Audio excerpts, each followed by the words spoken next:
Thank you, Mr. Chairman. I want to just kind of follow on with Senator Enzi's line of reasoning, but before I do this, I want to talk or ask Ms. Beebe, as you work internationally, are you, especially in Europe, are you subject to a value-added tax in any of those jurisdictions? Can you hear me? Okay. The way we have set up our business is a whole separate entity over in Germany, and they have their whole different tax system over there. That would be the point, though. As you're saying, you know, corporate income tax is comparable with a territorial tax. We need to look at the overall tax burden.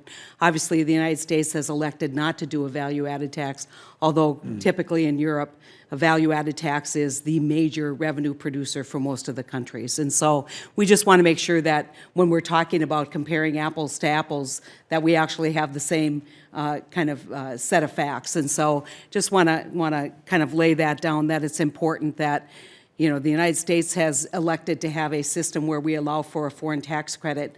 You know, that's something that's an anomaly in international taxation, something that we need to look at. I'm not saying I'm opposed to the territorial tax, but let's not just take two pieces of a tax structure and compare them and say these are equivalents. I want to talk to Ms. Osteen for just a little bit.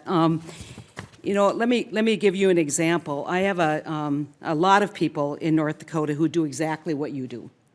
And when a North Dakota customer comes to their store, they're subject to the state sales tax along with any kind of local tax that they're subject to.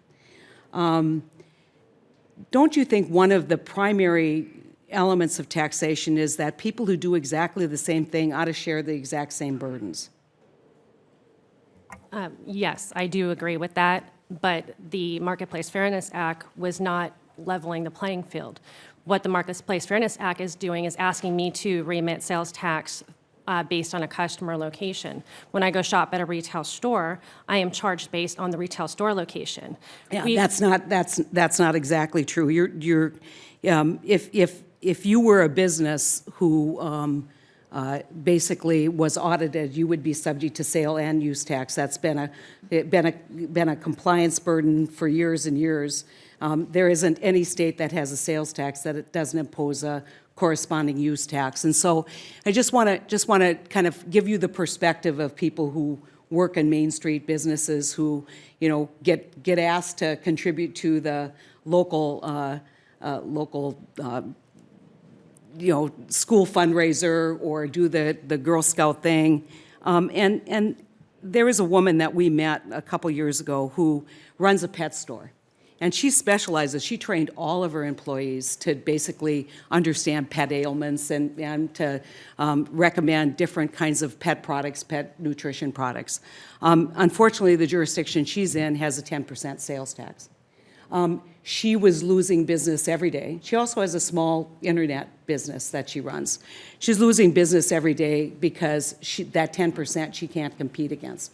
But yet she's providing the customer with the service. And so it's a very challenging issue, and I understand and appreciate what you're saying. But when the more international and the more national our businesses become, the more important it is to really level the playing field. And I think marketplace fairness is an issue that you know, cuts across small business. In fact, the people in my state who support marketplace fairness tend to be the small businesses who see the loss in sales every day because they can't compete against a 10, you know, a 5, 7, 10% disadvantage. And so what we've been trying to do, and just to catch everyone up, Justice Kennedy in a recent Supreme Court case revealed that if this case went to the Supreme Court again, he'd vote the other way. He would vote to basically reverse the Commerce Clause limitations on quill, which means that there's probably a 5-vote majority, which means that if, in fact, the courts resolve this and not the United States Congress,